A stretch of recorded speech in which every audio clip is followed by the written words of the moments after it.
Sure. All right, everyone. I want to respect everyone's time here, so we'll get started. I know some more people will join us here as we go, but I want to thank you all for being on here. For those of you that don't know me, I'm Jamie Henry. I work with Hockey Calgary in development and hockey operations, and I'm really excited to be bringing back the Hockey Calgary Coach Night series. I see a couple familiar names that maybe have attended some of the in-person as well as some of the online kind of sessions that we've done in the past, kind of pre-pandemic, and really excited to be bringing this back here and offering our great coaches some developmental opportunities and some chances to learn a little bit and to share some ideas too. I think that's one of the reasons why we started these Coach Night series, is to kind of get a community of coaches together that are passionate about learning and about sharing ideas with each other.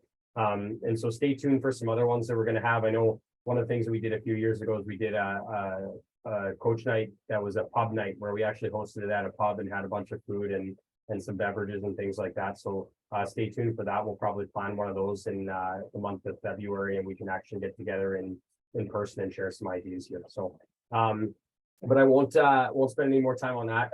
We'll jump right in here. I'm really excited to have the speaker that we have here today, in Andrew Brewer, and I'll just give him a quick introduction, and then I will pass it over to him, and you guys won't have to sit and listen to me any longer. Just a couple of quick household items or key reminders. Just try to keep your mics off if you can here. Andrew will take most of the questions at the end, so if you have any questions, either save them if you can, or throw them into the chat, and I'll kind of be watching as the presentation goes and jotting down those questions. So if you do have any, please feel free to throw them in the chat, and I'd be more than happy to answer those. So really happy to have him. Andrew Brewer has spent the last 11 years working with some of the top coaches in the entire world in all of hockey. He's been a video coach with Hockey Canada, an assistant and video coach in the NHL. He's really been relied on by some of the best coaches to be a great support in the last 11 years. He's worked with 27 current and past NHL head coaches, including 6 of the top 10 winningest coaches in NHL history. This includes Joe Quenneville as well as Mike Babcock. So quite an extensive list there. Andrew's represented Canada 9 times on the international stage, attending 3 World Juniors, 4 IIHF World Championships, and was a member of the winning staff at the 2014 Sochi Olympics, the 2016 World Cup of Hockey, and the 2016 IIHF World Championships. He's also served as a video coach for the Canadian national women's and sledge hockey teams as well. He's currently right now an assistant coach with the Utica Comets of the AHL, which is the AHL farm team for the New Jersey Devils. He spent previous to this year, the last 8 years, working in the NHL as an assistant coach with the Detroit Red Wings, the Toronto Maple Leafs, and the Florida Panthers. So super happy to have the wealth of knowledge on the Zoom call here to talk to you guys today about practice, planning, and execution. So without further ado, I will hand it over to Andrew. Andrew, it's all yours. Thanks for joining us and being here. Well, thank you very much, Jamie, for that kind introduction, and thank you very much for having me. And I'm really excited to get to work with Hockey Calgary. I lived in Calgary for 3 years when I worked with the Canadian national team, living in Northwest Calgary. It was a great spot. It was where my middle son, Tyler, was born. So it'll always hold a special place to me, and Canadian hockey in general will hold a special place to me. So as we get going here, I just want to talk a little bit about 200 for coaching. Jamie talked about my hockey background, but I want to talk a little bit about the business I've started, 200 for coaching, and kind of why it became to be. And it really became because of this exact topic, which is practice planning and execution. So I'm a professional hockey coach. As you mentioned, I've worked in the NHL for 8 years. Currently, I'm an assistant coach in the American Hockey League. But I'm also a semi-professional hockey dad. I've got 3 boys that all play youth hockey. My oldest is a 2010. He plays AAA hockey in Utica. My middle son is a 2014, plays Mites hockey in Utica, travel Mites. And my youngest is going through the Learn to Play program here as well.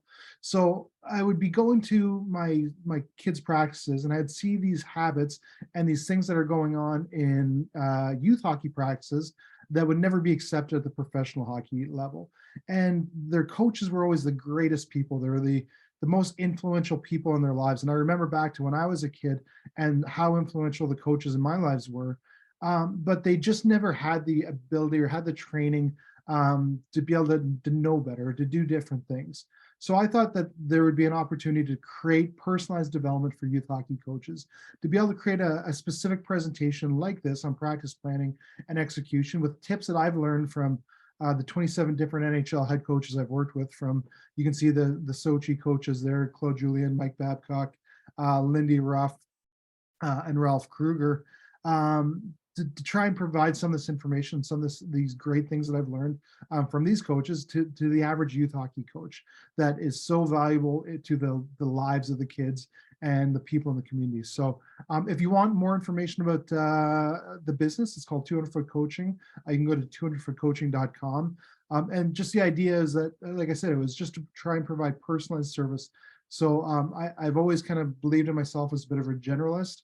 I've always thought I've been pretty good at a lot of different things in hockey, and so right now I've been very passionate about how I can help youth hockey coaches get better and provide specific training for youth hockey coaches that maybe aren't necessarily available at other training sources. So what we're going to talk about today is going to be heavily into practice planning and execution. But before we really get into any of that, we need to always remember what the end goal is with minor hockey. The end goal of minor hockey is to develop players on and off the ice. It's not about winning games. It's not about winning championships. We're there to develop good people. We want to develop a passion for the sport in a safe environment, and we want to have a fun environment and have a fun atmosphere. At the end of the day, they're kids that kids that are going to do something fun and give up their night to do an activity, and parents are taking them to the rink to enjoy that activity. So if you have 3 ice times a week and 2 of them are practices, practices are a critical part of the enjoyment factor of the kids and the retention in the sport. So the number one key, I believe, in the most important thing to a youth hockey organization or association is the retention and how many kids keep playing hockey year over year. The idea is that you never want a kid to quit hockey because he doesn't like it, it's too expensive, he didn't enjoy the coach, he didn't enjoy the practices, he thought it was a bad environment. So how do we continue to retain kids, and how do we continue to grow the sport? And so having good practices is the number one way that we can do it. Games are fun, they're always going to be fun, that's why we play hockey. But how can we have better practices, and how can we make sure that we meet the end goal of developing the players, which really is done through practices, and to have fun? So that's the key thing with minor hockey. Whenever we come back to it, at the end of the day, all of this is about making sure that our kids, whether it's U16, high school kids, or whether it's U8 Timbits kids going on the ice for the first time, how can we make sure that they have fun, and how can we make sure they become good people on and off the ice? So the first thing I would say when it comes to planning is your seasonal plan. So trying to identify what you need to work on as a team and what you should be working on as a team, what's appropriate for you to be working on as a team. So the first thing when you gain your team, and you may have had these kids multiple years, this may be your first time ever coaching hockey. There's lots of different coaches that'll be on this call tonight. But it's identifying the areas of growth and what your team needs to work on, both from an individual perspective and a team perspective. So ideally, you're going to create development plans. Now, if you're at a higher level, if you're a AAA or AA coach and you've had kids over multiple years, I would suggest creating individual development plans for each player and say, okay, these are 5 things, Johnny, that I want you to work on this year. It's going to be skating. It's going to be passing on your forehand. It's going to be shooting, improving your shot. It's going to be going to the net, and it's going to be, being a little bit better, knowing where to go in the defensive zone. That's what we do at the top levels. We do this in the American League with our prospects. We even do it with the NHL with their top players. There'll be seasons where Austin Matthews left at the end of the season with the goal to learn how to shoot a one-timer and to shoot a better one-timer. So creating individual development plans are going to be something that's going to help you as a coach that when you're designing your practices, you're coming up with what you want to work on. Then there's team development plans. There's trying to identify what does the team need to work on? What are our areas of strength? What are our areas of weakness? Now, this is an area that I think that we can get bogged down on a little bit too much as coaches. I think sometimes we play a weekend, maybe we play two good teams, we let a lot of goals in the defensive zone. So then we spend the whole week working on defensive zone coverage and systems instead of working on individual skills and developing the players as hockey players versus just developing them as players that play within a system. So be careful when it comes to team development, but just try and figure out what's appropriate for your age group, whether you're coaching a U16 or U12, what kind of team goals you're looking to set. Then you want to list the core skills that you want to work on. And Hockey Canada does a great job in giving you your core skills and trying to identify what you should have as a checklist as you go through each of the age groups. I'll go over it in a second. But you should try and have an idea of, okay, by the end of the year, these are the areas that our players should all be able to do. And I know there's going to be a difference, or there's going to be a gap between players on your team. Not all players are going to be equal on your team, but you should have a certain list that you're going to go through and say, okay, this is what our goal is. These are the skills that we want our players to be able to accomplish by the end of the year. And again, this has nothing to do with wins. This has nothing to do with losses. This has nothing to do with games. It's all about the skill development and figuring out what you want to accomplish by the end of the year and how you're going to create that plan, including practices to get towards accomplishing that for the end of the year. And then the last thing is just triaging areas of importance. So trying to figure out which of those areas is most urgent. Hey, if you get in there at the start of the year and you say, oh man, these kids cannot pass the puck if their life depended on it, then that's going to be the first area that you may work on. You say, okay, passing is going to be our number one priority when it comes to our development plan. And you might put some of the skating stuff down the road, but it's trying to figure out what's most important for you. But again, don't get bogged down in the systems wise, focus on the individual development wise. So this is just an example of the Hockey Canada, I think it's core skills. Jamie might be able to have a little better feedback, but this is provided by Hockey Canada for each level. This is an example for U13. And the reason I like this is it's just trying to come up with a basic checklist of what a kid is supposed to be able to do by the end of each age group. So it's one of those things like you could say, hey, I played junior hockey. You know, I don't need any of this Hockey Canada material. I'm a pro hockey coach. I've coached Austin Matthews. I've coached Connor McDavid. But I don't know what a U13 player is supposed to be able to do by the end of the season. So these are very good guidelines for you as a coach to try and figure out exactly like where the kids are at. So this is where you get in a little bit more with the skill gap. Okay, there's going to be areas that not every player is going to on your team is going to be able to accomplish within forward skating and striding. Maybe your worst players aren't going to be able to really do quick feet or evasive skating, but you can try and make sure that they've got the first three areas down. And maybe your top players need a little bit more, and they're going to be getting up to the U15 areas. So it's just trying to figure out what exactly each of the players needs and how can you actually help him accomplish anything. So this is, like I said, this is just kind of a good guideline just to look at and have an idea like, hey, are our players where they need to be, and how do we continue to help them get to where they need to be? Because it's so easy to come up with your practices, and then a month later you realize we never really focused on any real teaching the kids how to shoot. We've been shooting pucks for the last month of practice, but we haven't actually taught them how to shoot a puck, or we haven't really been focusing on puck control. We haven't done a lot of stick handling. We've been doing tons of passing, but no stick handling. So this is just a checklist. Again, it's not something that's going to be you have to have done by the end of the year, but it's something that I think of every person, no matter who you are, it's going to really help give you a guideline on where your players should be by the end of the season. So the number one thing I think that's important when it comes to practices, and something that I've seen with the best coaches, is practicing with a purpose. So what's the purpose for when you go on the ice? What's the purpose when you do anything in life? So what's the purpose? If you go to the grocery store, what's your purpose? It's to buy food. You're going to the grocery store because you need to get food for yourself, for your family, whatever it is. Then there's tasks underneath of that. So what are your tasks when you go to the grocery store? You need to buy milk, you need to buy meat, you need to buy shampoo for your wife, a specific type, or else you're going to get in a whole lot of trouble, as I found out before. And you've got to spend less than $100. So those are your tasks. So within a practice, you're going to have drills, and those drills are going to be tasks which help you accomplish what your purpose was. So again, think of anytime you go on the ice, what is your purpose? What are you looking to accomplish? Yeah, you have 2 ice sessions this week and you've got a game coming up on Saturday. But what are you looking to accomplish? Because this is where we coaches can really fall into, hey, we just go out, we do D zone drills, we just do shooting drills, and we don't really ever accomplish anything. We don't really come up with the something that we're looking to develop or what we want to get better at during a week. So that gets back to the seasonal planning and kind of the checklist of always have an idea of what you want to get better at and what you're going to be working on in that practice or in that specific situation. So to me, there's 3 main practice purposes. There's individual development, there's team development, and there's conditioning. Hockey Canada actually breaks this down on how much is appropriate.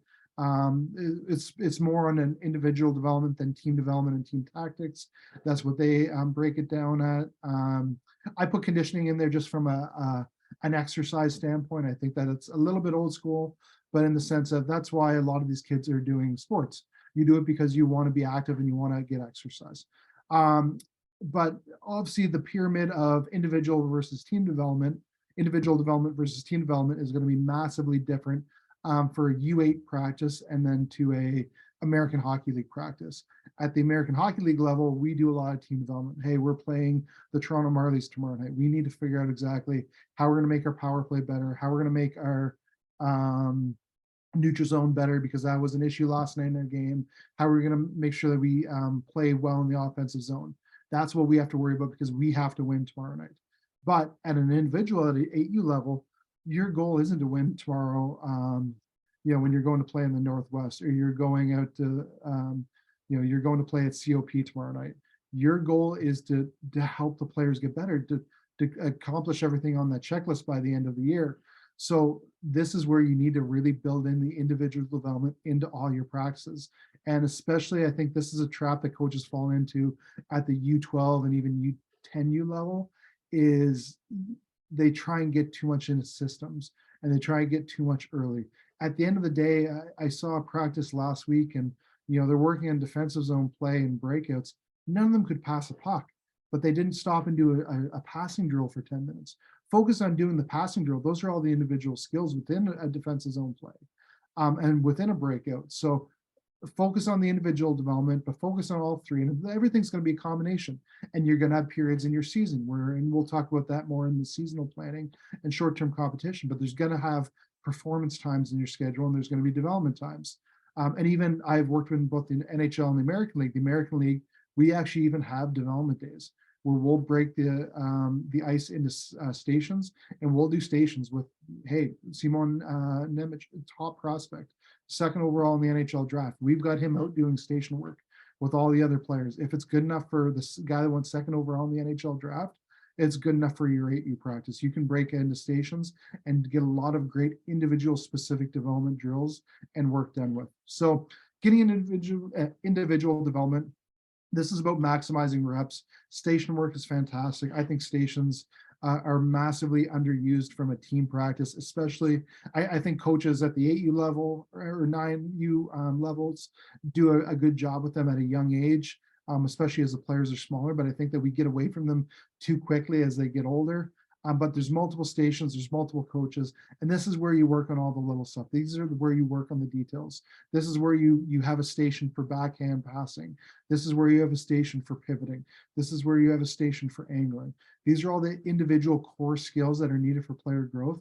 It's the best way to be able to accomplish those because it's really hard to do all those or accomplish multiple of those within a specific shooting drill.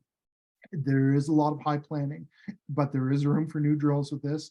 And it's just finding a way to figure out what your players need to work on. And this is just where you as a coach or you as a parent can just figure out ways to accomplish that. I mean, it's the same way with me in the American League level. I've got players that need to work on specific things. I was working with one of our players on receiving passes on the goal line. And getting his feet turned around to be able to pass either the man in the middle or the guy on the weak side on the power play. So it's trying to figure out drills that are very specific to the actual individual thing that you're looking to work with. One thing I would say is to minimize props, to minimize setup time.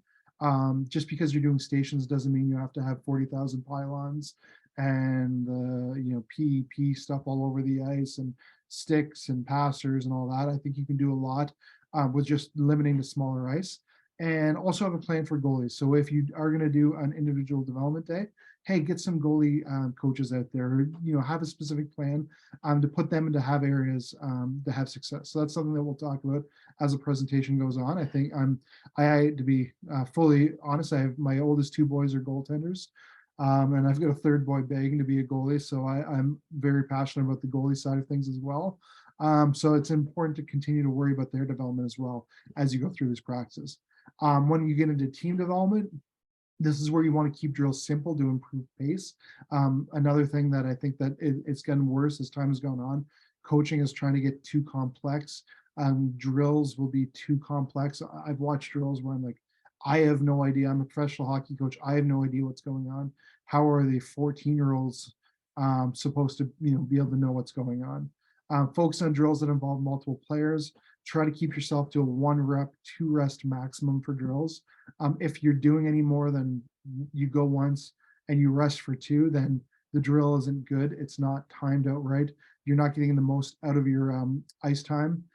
Make yourself available for teaching. That's another thing, is try and get as many people around you as possible. If you don't have extra bodies, then you're just going to be running the drills. And we'll talk about a little bit more of that in a few minutes, but try and make sure you have lots of bodies so you can actually teach and you can actually help players develop within those drills.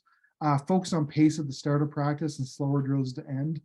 Kids always go on the ice, they've got a ton of energy. So try and, do full ice, do things that require pace near the start. And as they get tired, have slower drills or smaller area drills near the end of practice, and always start with a shooting drill for a goalie.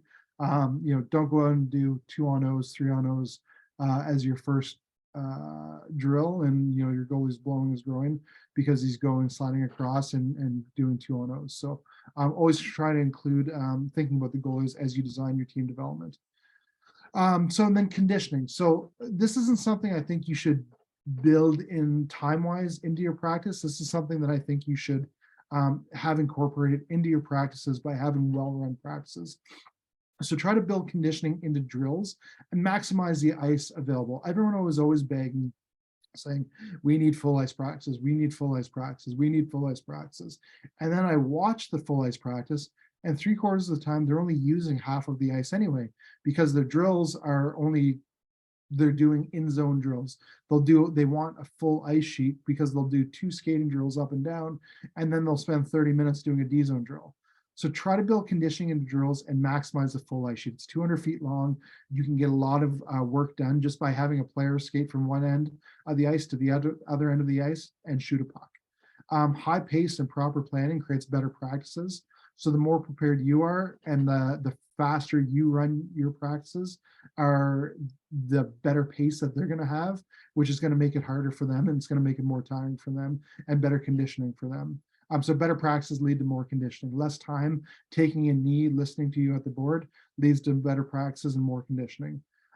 Focus on conditioning, and if you are going to do specific work when it comes to getting in shape, focus on things that must be done on the ice relate to skating. Don't worry about, hey, we just gotta, last 40 seconds. If you want them to be in better shape, then, just have them run outside and do drills like that. But ice is so expensive. Focus on things that must be done on the ice and have a plan for each position and build those needed skills into each position. So if something isn't relevant for the player, like a full ice up and down skating, I've seen it a million times where, they do blue line back, red line back, blue line back, O line back.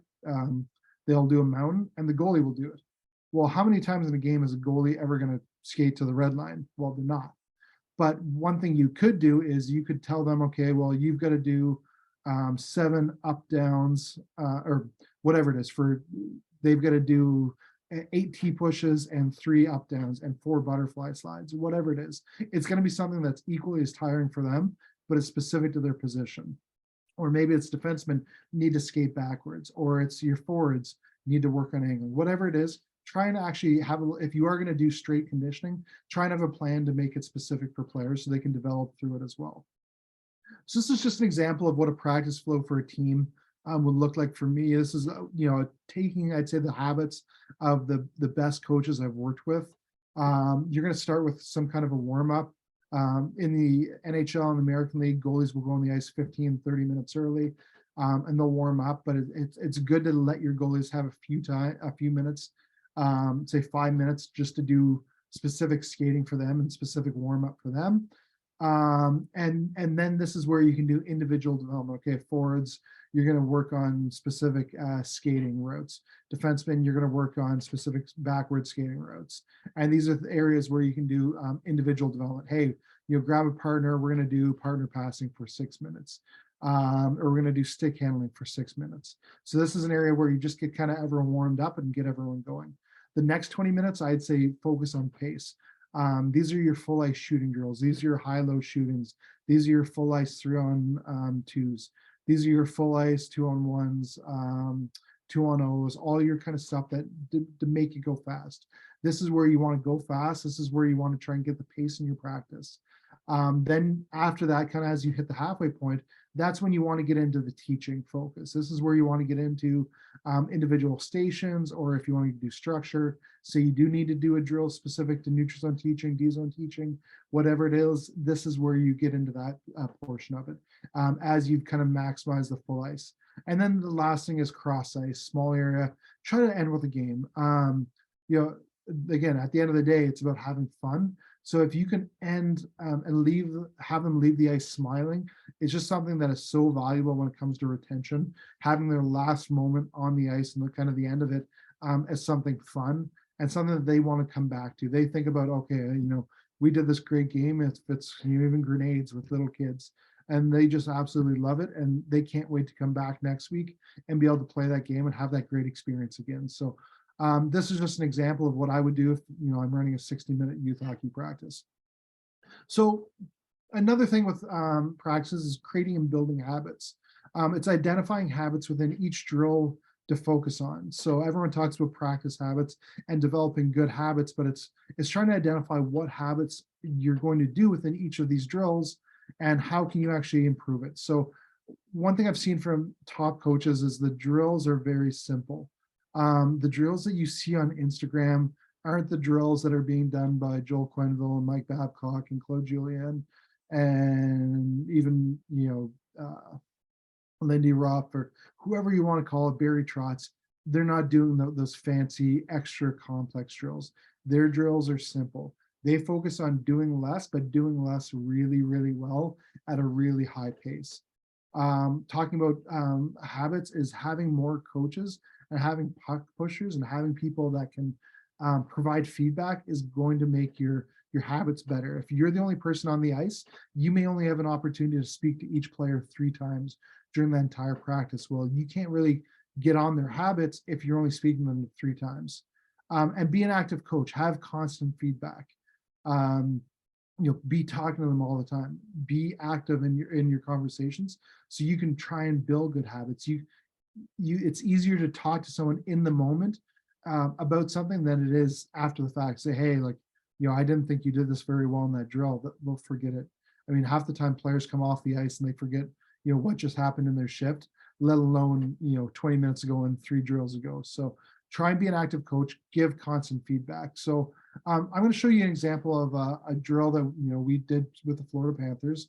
I'm sure that probably everybody on this call has either done this or coached this drill at some point, just high-low shooting. And you would think Joel Quenneville is 3 Stanley Cups, I think 4 Stanley Cups is one as a coach, 3 as a head coach. This is a pretty basic drill. This isn't what I see on Instagram as, the top drill. So why are head coaches doing this? So as we watch this, think about what could you work on? What habits could you work on as you do this simple pace drill?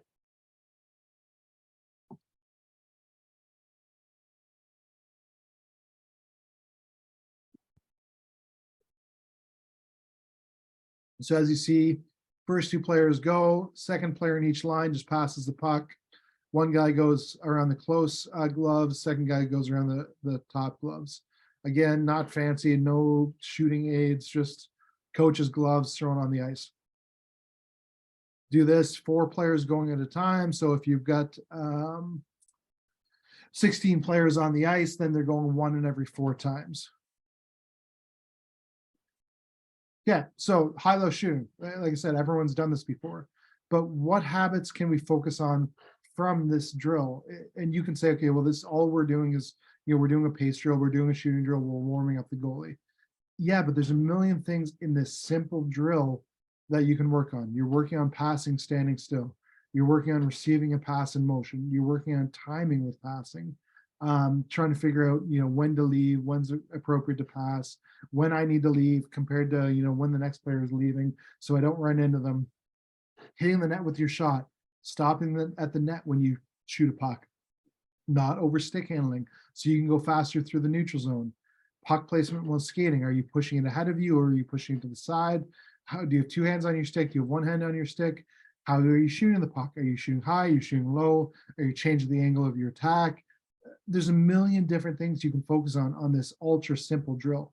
So every drill is an opportunity for you to coach. So don't think that I'm just going to go and do a drill just to do a drill. There's always going to be an opportunity for you to provide feedback and to help your players get better within every single drill that you do. So whether it's something as simple as high-low shooting or whether it's something as advanced as an individual development skill drill, there's going to be an opportunity for you to make your players better. So let's see how you can make your players better and how can you be an active coach and provide feedback. We'll talk a little bit now about skill progression. So a lot of times coaches will say, hey, we had a bad weekend. We didn't play well in the defensive zone. So we're going to do some D zone drills now this week to fix it. But at the end of the day, all of systems come back to individuals. Individuals are systems. A system is 5 players acting together to perform an act or to perform a system.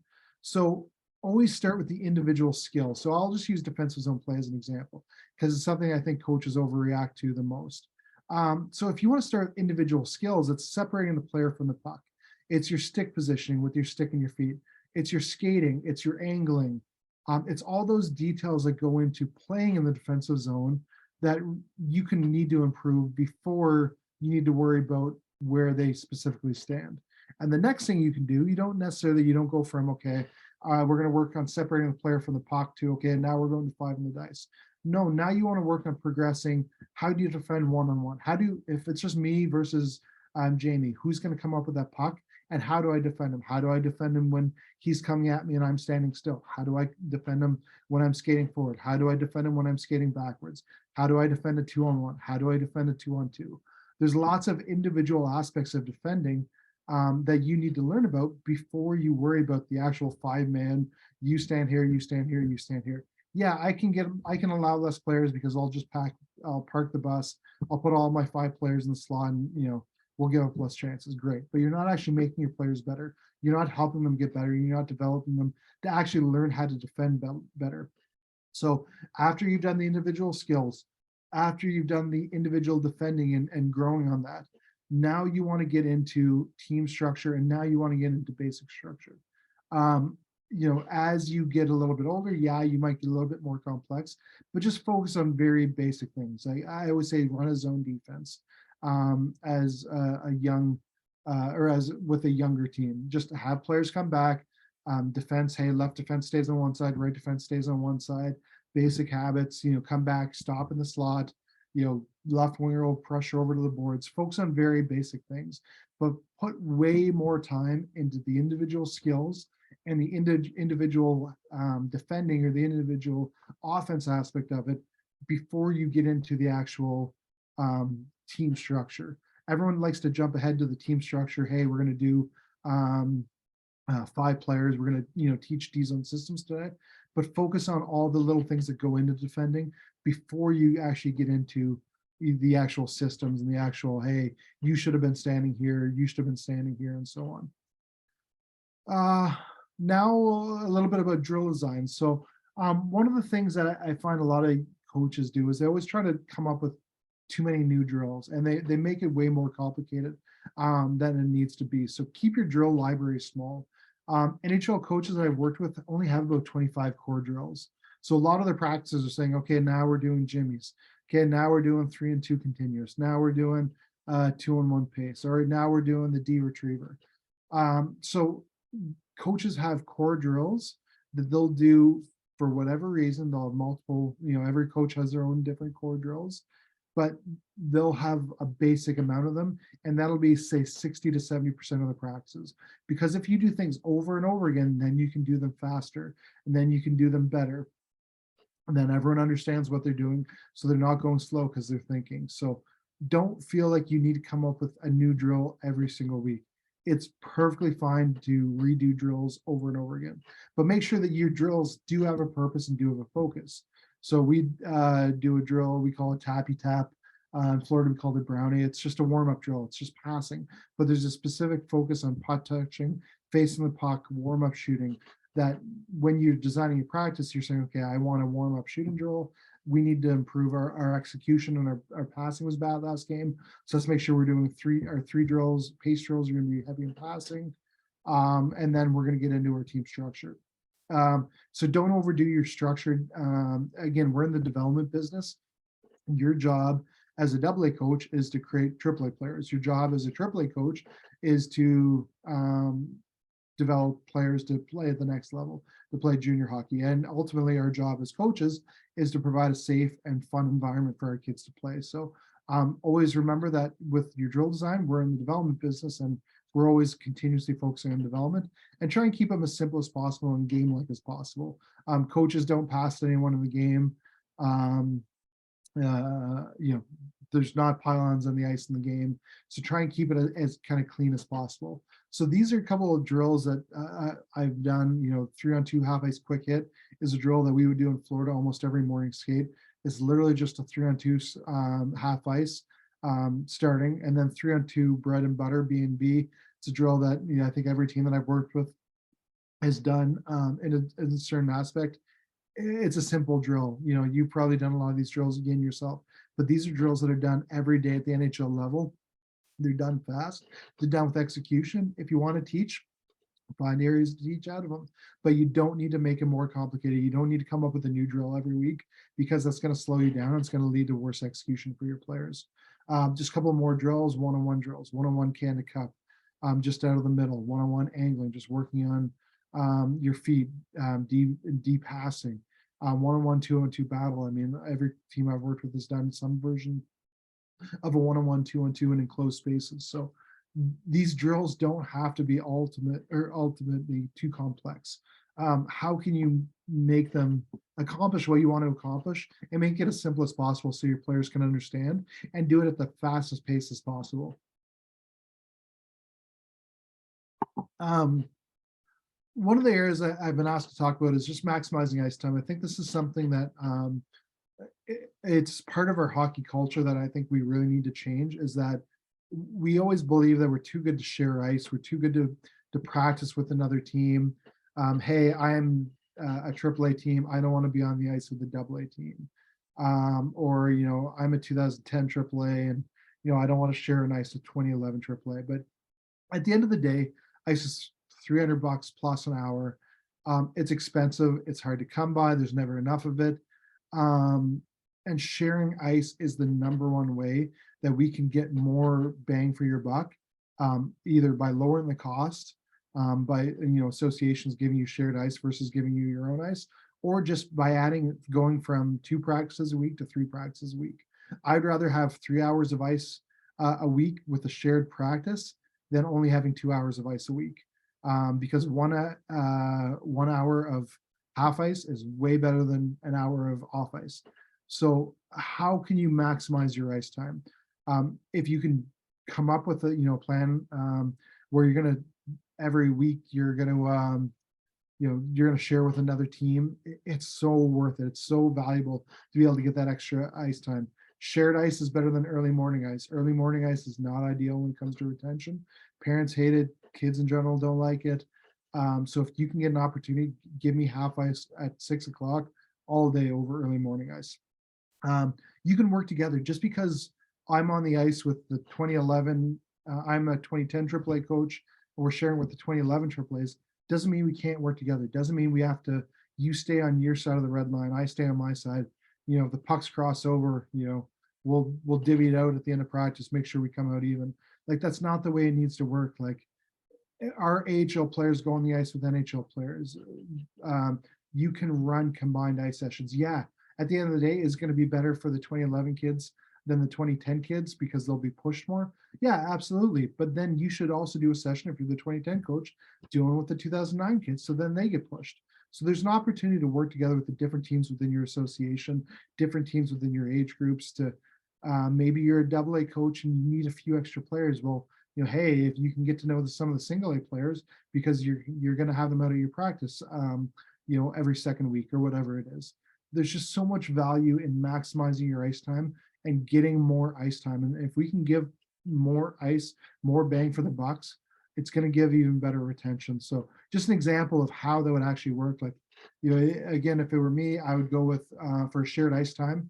I would share the first 30 minutes of it. I do the goalie warm up, individual development. Everyone can do it together. Then I'm going to do some pace, some shooting drills, do some full ice stuff.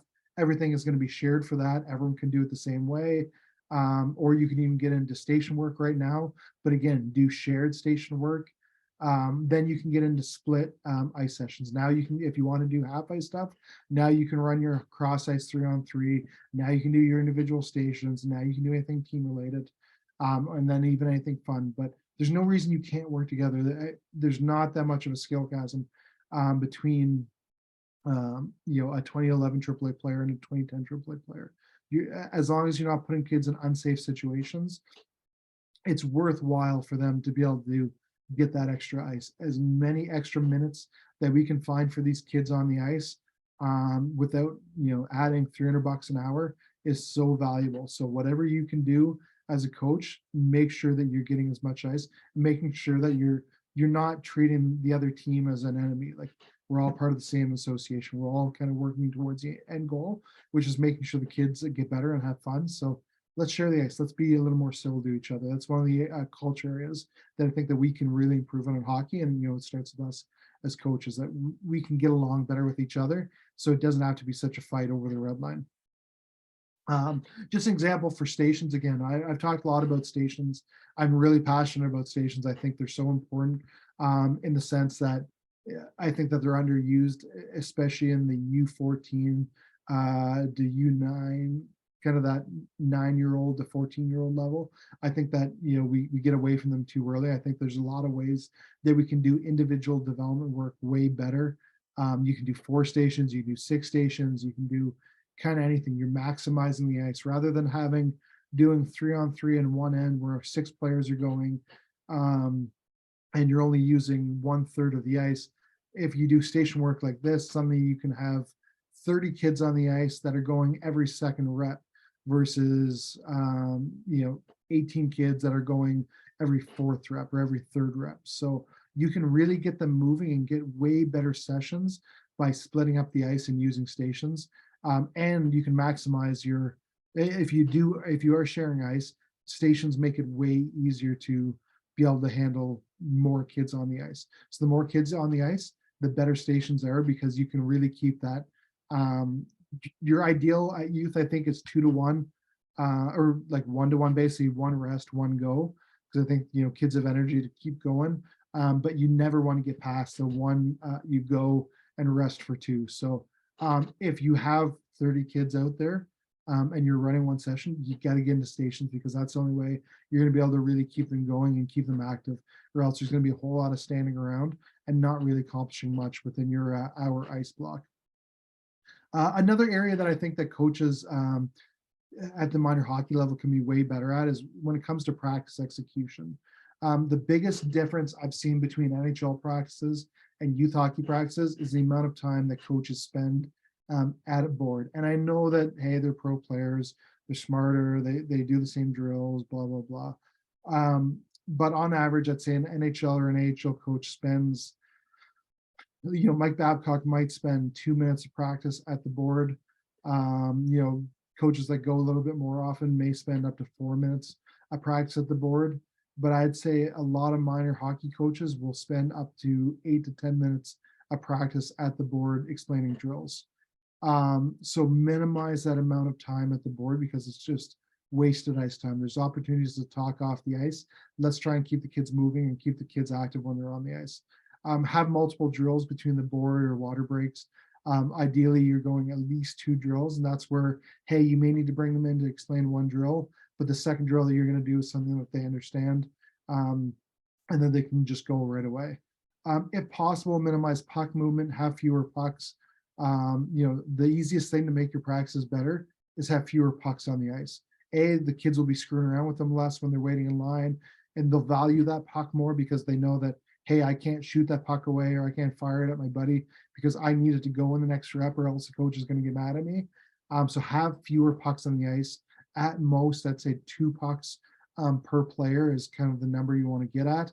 And then minimize puck movement. So ideally, if you're doing 2 drills, you don't want to have to move the pucks massively in between. If you're doing 2 drills back to back where the players or the pucks are going to start at the blue lines, and that's going to make your shift in between drills even faster. And it's just a little thing that can, buying 1 minute per practice or 2 minute per practice, saving, especially if you have a smaller staff, or a smaller amount of coaches on the ice, just saves you from moving all those pucks around and makes it quicker to get the drill started and get back into the kind of the meat and potatoes of the practice.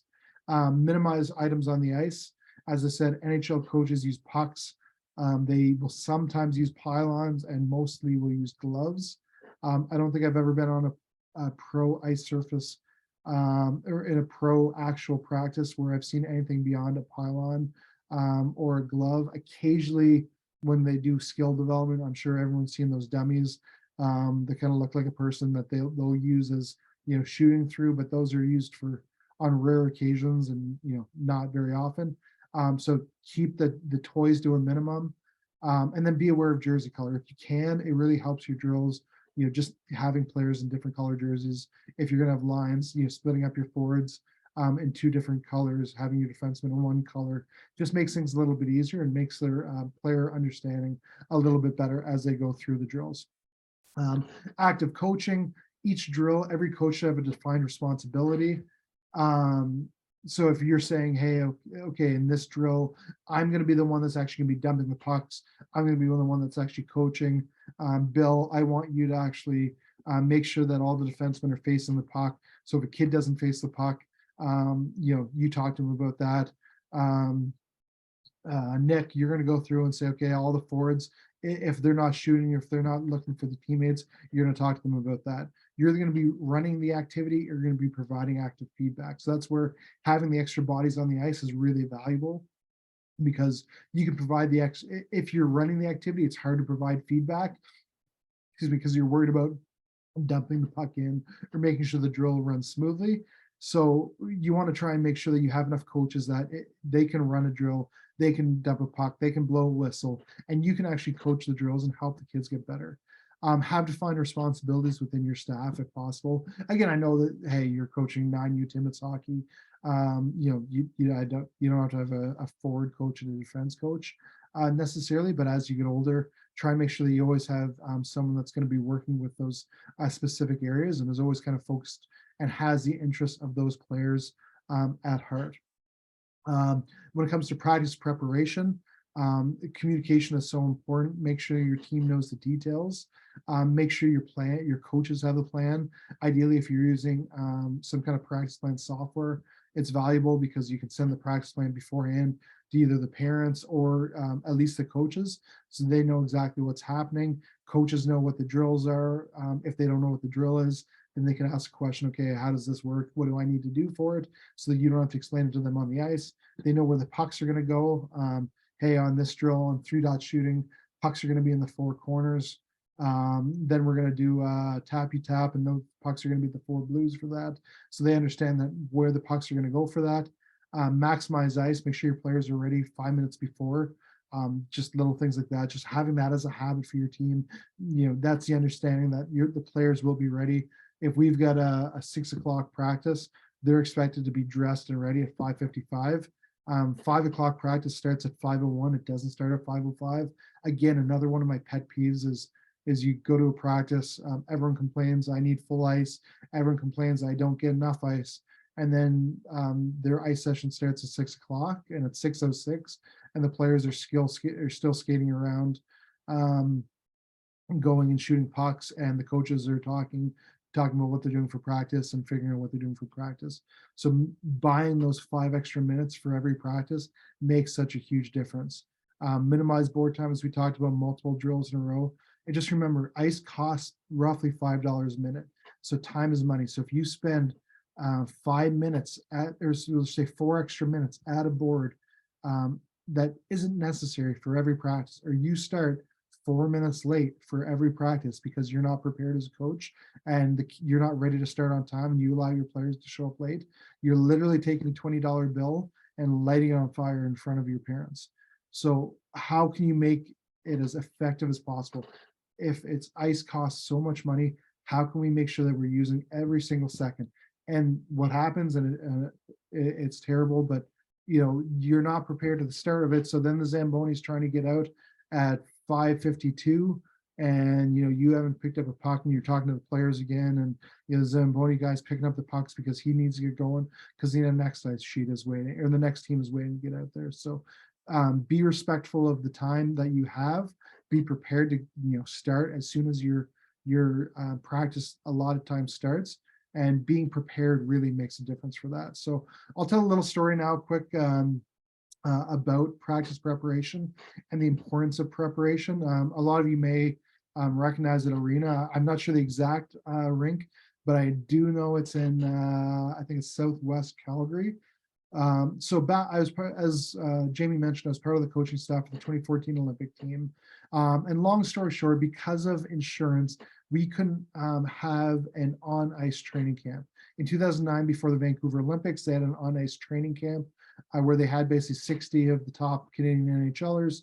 They did drills, they had a scrimmage, and that's kind of how they prepared for the 2010 Olympics.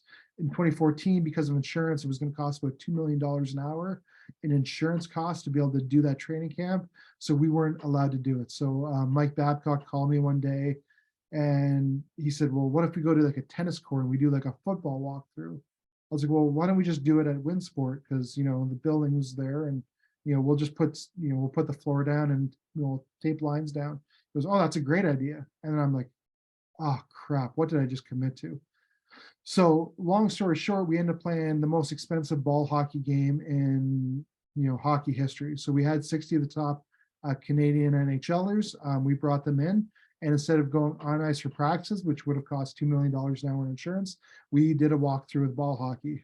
As the picture on the right, you can see Mike talking to Patrick Sharp, Sidney Crosby, and Chris Kunitz talking about the drills. So the level of preparation that went into being ready for that was absolutely insane. Everything from each player had multiple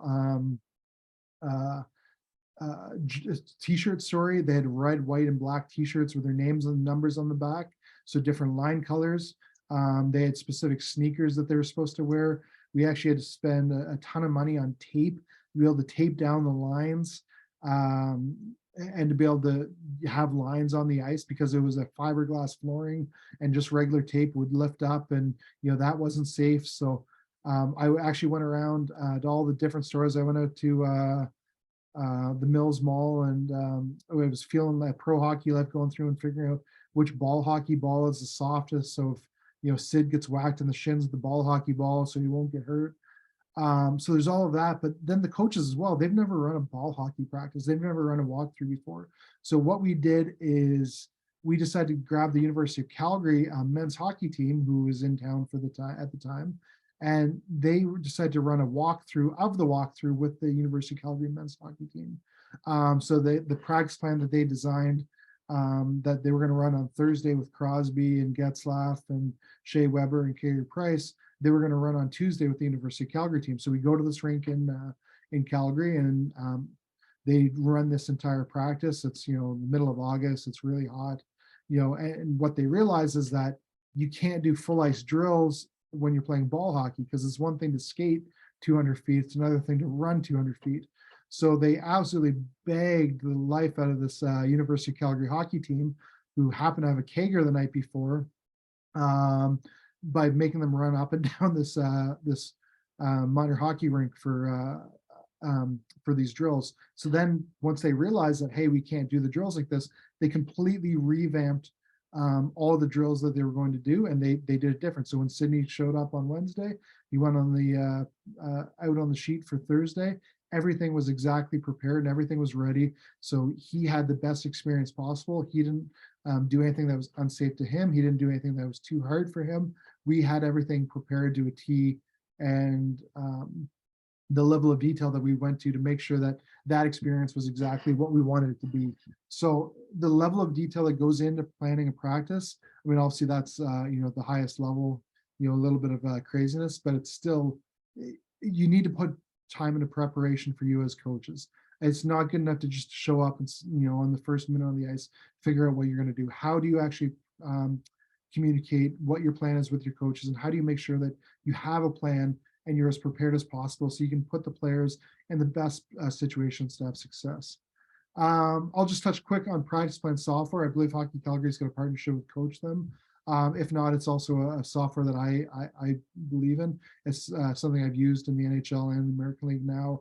It's simple for all coaches. It's got drill library databasing. It's great for practice planning. You can share in advance, you can print them off, you can save them. It's great to be able to have access to all your different drills that you've done. It's definitely something I recommend. It's a useful tool to help you keep organized when it comes to practice planning. And kind of the last main topic I'll talk about is just use of goaltenders. As I mentioned, I'm passionate about this. I've got 2 goalies in my house. So it's one of those areas that another thing in hockey culture is we kind of have the culture of, hey, I don't know what goalies are, they're different, but I'm just going to ignore them. They're there to take shots. That would be kind of like Bill Belichick saying, hey, I don't understand quarterbacks, it's way different than the rest of positions, so I'm just going to ignore it. Goaltending is the most important thing. So it wins you games, it loses you games. It's the number one factor in the competitiveness of a hockey game. So you got to make sure that goalies are involved and they're having an enjoyable experience. We have a massive goalie retention problem in Canada and in the United States as well. So we've got to be better with goalies, and it starts in practices. So ideally, you want to identify a member of your staff to be a goalie coach, and then allow him to use the resources, him or her to use the resources from Hockey Canada to help that goalie, build it into the practice plans. How are you going to make the goalies better? You have to think of everything that you have in practice on how can you make the goalies better. What are you doing for them for warm up? A big part of goalie warm-ups are actually skating drills. Everyone thinks the goalie warm-up is just going and shooting pucks at them. No, the big thing is how are they working on their T-pushes? How are they working on their shuffles, their butterfly slides, their stretching, timing of shots? Like, how in the drill that you designed, how often are they getting a shots? How long are you running the drills? I remember watching my son's practice once, and his coach was a fantastic person, but he ran one drill for 12 minutes. So my son was getting shot roughly every 7 seconds for 12 minutes straight. That's absolutely exhausting for a kid, and then 10 minutes of the drill, he looks down and, my son's not even going into his butterfly.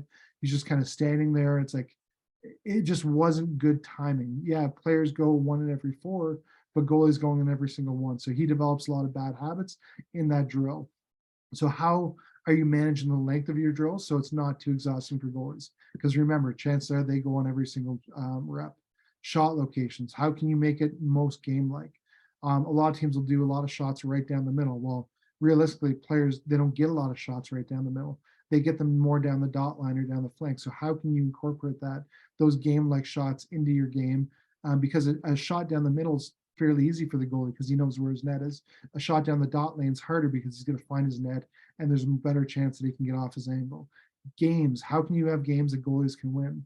Everyone does 5-puck shootouts and things like that, but how can you have games where, if it goes on a 5-puck shootout, if it goes on for more than 4 minutes, then, the goalies win? How can you have them be a part of a team? And how can you have them have an enjoyable experience for practice? I think that the biggest thing for goalie retention and the biggest issue we have with goalie retention comes down to our coaches not planning out practice enough and not making practice an enjoyable experience for them. They're just there getting shot at, and it's exhausting and it's not fun. So I think that we can do a better job of this as coaches to make that experience better, and then have coaches continue, or have goalies continue to play. And lastly, a great thing is just self-evaluation. Have someone video your practice. If you can't have someone video your practice, I know a lot of rinks have live barn or have something like that, an in-house video system. Just watch. It's amazing when you watch, you're like, oh wow, I didn't realize how much time I spent on the board, or hey, I went through this practice and I didn't talk to a kid. I'd go like 6 minutes without talking to a kid.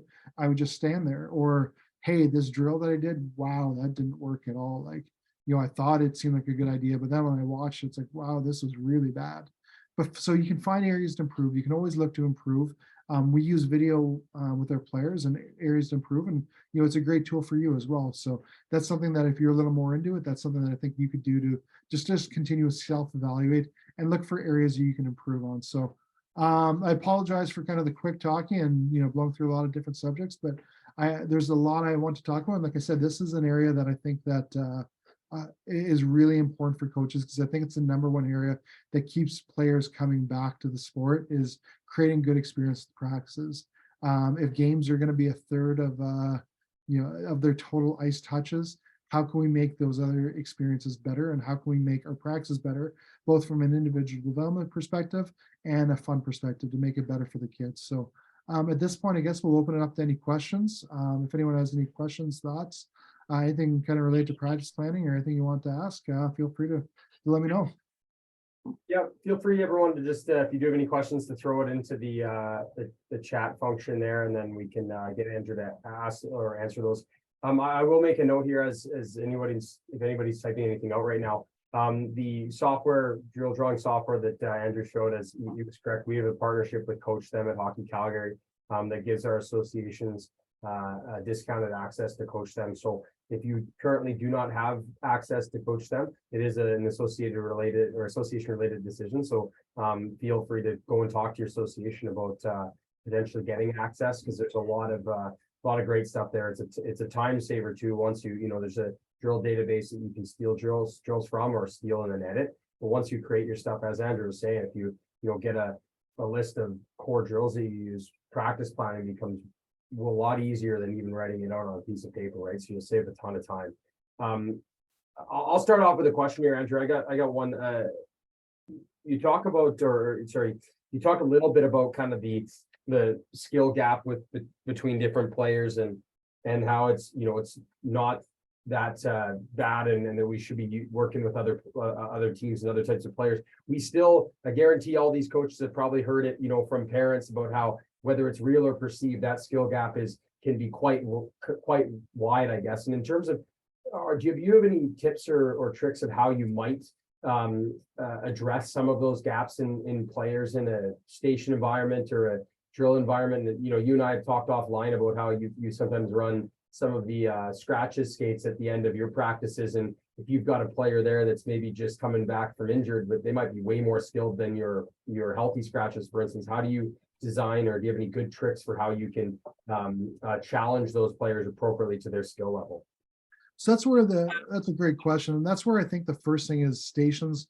Another benefit of stations is you can split up players a little bit by skill gap. So if you have players that are much, much stronger than other players, you can put them in stations with each other. So they're being challenged, and they're going against the players that are most appropriate for them. So the number one thing is having station-based environments where they can go against players of the same skill level.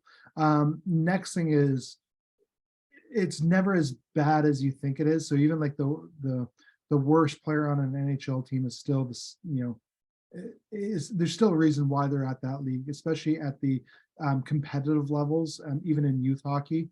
So it's never that bad, but it's identifying what areas that player needs to work on and how can we improve. And that's coming up with the individual development plan. If there's that big of a skill gap, I don't want to say it's on you as a coach, but it's a challenge for you to try and figure out what areas does this player need to improve on, and how am I going to help that player improve on. So we do a lot of individual skill work with players at the American Hockey League level, and even at the NHL. Players will say, hey, I want to work on this specific shot. I want to work on wall play. I want to work on passing, this specific type of pass. So figuring out what that player needs to work on, and putting players together to continue to work on developing those individual skills. But don't write a player off either. The importance with us as coaches of being there for the players and giving them the opportunity to try and make sure that they're going to have the opportunity to improve. So never just put them off to the side and say, okay, you never get to, play against the top guys.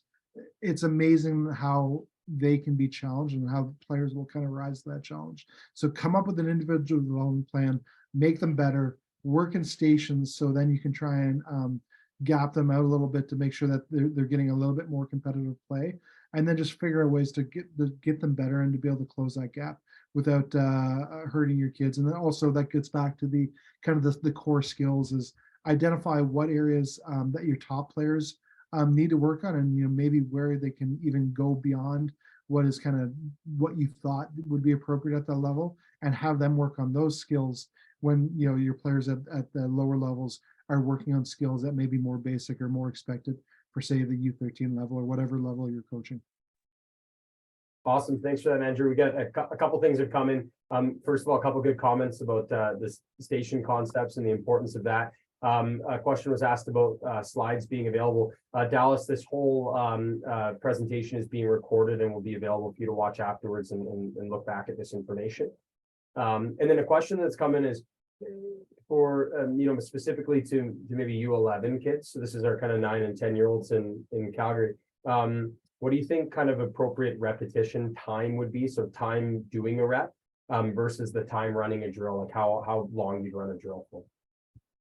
I mean, it all depends on what type of drill it is, how much skating is involved in the drill. Is it kind of full ice? Is it a smaller area? Try and make it kind of as game-like scenario as possible. So it's usually 20 to 40 seconds is kind of the max rep of a drill.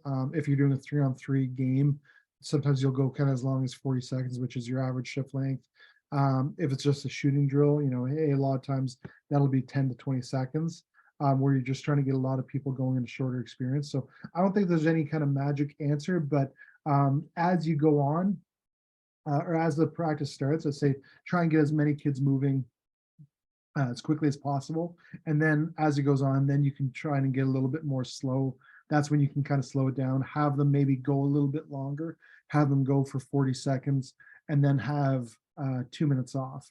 Versus early on in practice, they may go for 15 seconds and then only have 30 seconds off. So I think it's more of a little bit of a feel, but it's trying to get that timing right and trying to depending on what you're doing and how you're kind of splitting up the practice.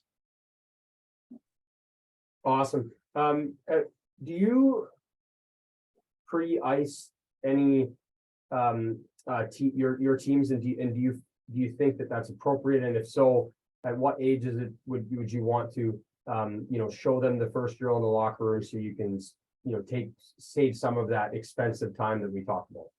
I think even kind of anything at the U11 level and up, I think it's great. I think pre-ice is fantastic. That's something I didn't probably talk enough about in the presentation is, talking about ways to save on the ice is explain the first 2 drills to them before you go on the ice. It's something that we do almost every day in the American League level. Anytime that we're going to do a new drill, a lot of times we'll explain it to them. Say, hey, in the normal practice, if we're doing 8 drills, 6 of them will be similar, and a lot of times we'll pre-ice at least one of them before we go out, and then we may actually talk about one on the ice. But I think that's a great technique to be able to talk to the players beforehand, and say even if the Zamboni is running 2 minutes late, just take advantage of that time and get them prepared before they go on the ice. So, it's always a happy medium between not asking them to be at the rink too early. I definitely say don't plan on talking to them 10 minutes before every practice just to talk to them. But if you have something that you can do to make them better and make the practice better, absolutely go for it. Awesome. Our question came in. Andrew, would you be willing to share, a few of your practice plans with the group so they have a kind of an idea of what you guys are working on? Yep, absolutely. I mean, like I said, a lot of the drills are going to be fairly similar. That's one of probably the biggest shocks that I think coaches sometimes get is we're not reinventing the wheel at the NHL or the AHL level. It's just, we do everything with a little bit more pace, and everything's kind of done a little bit better. So don't be too shocked if you see drills that you may have done when you were a kid. And remember that a lot of these drills, maybe they're more of the pace drills from that section. So it's unfortunately it's not as much great individual development stuff that, especially at the younger levels, I think is so important. But I definitely think there'll be lots of good pace drills that you guys will be able to take. I'll work with Jamie to get that set up for you guys. Awesome, thank you. And I have one more here, Andrew. Just you showed the Hockey Canada skills list, that's designed for each kind of age category. Obviously, that's a pretty long list of different skills that the kids are supposed to have towards the end. How do you recommend that coaches approach that, in their seasonal plan, or how often should they be, revisiting some of those skills? Should they have touch points in the middle of the year to kind of check? Should they be testing those skills at the beginning of the year to see where everybody's at? How do you recommend a long-term approach to how to tackle such an extensive list? Well, and that's an area where it's a little bit different for every age group. So if you're a Timbits coach and you're getting brand new kids every year, and you don't know them, and you're just more or less starting you're trying to figure out where the kids are at, and then kind of picking out the low hanging fruit from the list, and figuring out what you can improve on. As you get into the higher levels and you've got a little more retention year to year, then yeah, I think you're going to try and figure it, like, it's okay, hey, I know William needs to work on these 6 things, and these are the areas that he's going to continue to work on, and then from a team perspective, I can check off 13 of the 61 items on the list, and then I'm going to say, hey, we're going to focus on these next 25 in the first half, and then 25 in the second half. So I think kind of the halfway point of the season, as you get into Christmas, if you get a little extra time around Christmas, that might be a good time just to take evaluation. And again, it's just something that it's just good to have as a reference point for you as coaches. Like, not everyone's going to be able to finish U13 with everything on that list, but it's just a reminder for you as coaches, just on things to make sure that you're working on everything, because it's so easy to fall into working on either the same things all the time, or getting into too much of a team focus where you're not working on some of the actual individual core skills they need to work on. So I'd say look at it at the start of the year, kind of evaluate where you're at, try and check off where everything is at, or where your players are at, and then kind of revisit it around Christmas time, or around somewhere between November and January. And ideally, if you're at the competitive level, a lot of times you'll have kind of mid-year meetings with them, with players, and then you can kind of get into a little bit of the development stuff there. And again, it doesn't have to be formal. It doesn't have to be a 36-page document for each player. It's just, hey, these are 5 things that I think that Dan needs to work on to get better on. These are the 5 core skills that our team are going to be working on in the second half. And these are areas where I think that Dan needs to be better and improve on as you go forward. So start of the year, Christmas, and then obviously at the end of the year, you should try and have an idea of where everyone's at and how many kids are actually accomplishing. To a certain extent, we're teachers as coaches. The Hockey Canada does a good job of giving us the curriculum. Every association is going to be a little bit different on how they enforce how tight you teach the curriculum, but it's one of those things that I think that we should still, no matter who you are, I think you should still follow along the curriculum, because there's a reason it's there. Awesome. What are your thoughts in a smaller game environment of letting the game being the teacher versus instructing the players, or going out of your way to kind of coach in those types of smaller games? I think you shouldn't stop the game to let the players, or to kind of get in the middle of it. I think you should let them play, but I think that you should also teach them as they go. So I would say, like, hey, you're playing 3-on-3 cross ice, you're going 40 seconds on. Don't blow it down and say, hey, Johnny, come stand here. Hey, Robert, come stand here. Let them play, let them kind of finish their rep. And then when they come over, that's when you can get into teaching, and that's when you can get into instructing, and versus, stopping the drill, kind of stopping the whole flow or pace of practice.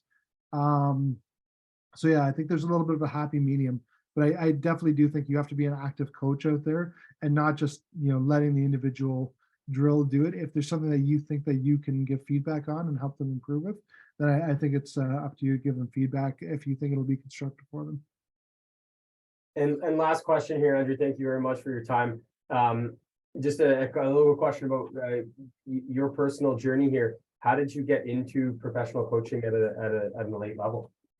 That's an interesting question because I actually have a little bit of a different background than a lot of coaches. So I grew up playing minor hockey. I had a lot of great youth hockey coaches. Played some AAA, some high school. Was never an elite player. Never played. I'm from New Brunswick, so never played in the Quebec Major Junior League or at a high level. Went to university. From university, I actually did a class project promoting. I was a business major, did a marketing project promoting the university athletic department, and I made a video commemorating the 2007 UNB National Championship. My girlfriend at the time, now my wife, showed it to her boss, who was the in charge of marketing. He liked it. They decided to show that video to the head coach. The head coach liked it, and he decided to show it to the group when they received their 2007 championship rings. So he decided, he called me one day and said, "Hey, would you be willing to be a video coach? We've never had a video coach for the University of New Brunswick before." So I said, "Sure." Like I just graduated from university. I had a full-time job working for the government, like everyone here. I worked outside of hockey, so I said, "Sure." So then I became the video coach for the University of New Brunswick. Then I started doing more and more, and then I became an assistant coach. I was on the ice for practice, then I was coaching youth teams, then I'm coaching summer camps. So I just kept on doing more and more. It gave me more and more opportunity. When I was there, we were lucky enough to win 2 national championships, 2009 and 2011. And from there, I was Hockey Canada. Because of Hockey Canada being a public organization, they had to put their job as a video coach online. So I literally saw it on a whim. I applied for it on a whim, never thinking I would even get a call back. And I was lucky enough to beat out 300 people to become the video coach for Team Canada. From there, I moved to Calgary. I had lived in Calgary from 2011 to 2014. Worked with a ton of great coaches at World Juniors, World Championships, Olympics, World Cups, women's sledge, everything. So I was lucky enough to get to know a ton of people in the sport and build a massive network in hockey. After we won the gold in Sochi in 2014, Mike Babcock asked me to be an assistant coach with the Red Wings. Then when he left to go from the Red Wings to the Maple Leafs, he asked me to go with him to the Maple Leafs as well. So I spent 5 years as a coach at the Maple Leafs. Then after he was let go, I was let go in Toronto, and Joel Quenneville asked for me to join the coaching staff for the Florida Panthers. So I've been lucky enough to get to work with a ton of great coaches, but literally, one video for a class project led to a 10-year plus professional hockey coaching career. So it's amazing what can happen with a little bit of luck, a lot of luck and a lot of work. It's been a great ride, and now I'm coaching with the Utica Comets, running the power play, and helping hopefully helping players get to the next level. So it's been a great journey, and that's just for all you coaches that might be aspiring to get to the next level, never turn down an opportunity, because you never know what that opportunity may come into. My opportunity was becoming a video coach for a university hockey team, and I get to be around a great coach in Gardner McDougall, who just won the Memorial Cup last year with the Sea Dogs as well. So you never know kind of what one opportunity will lead to, and who you'll meet, or kind of what will end up next. So just do a good job, and hopefully things will work out. Awesome. Thanks for that, Andrew. That's a great story.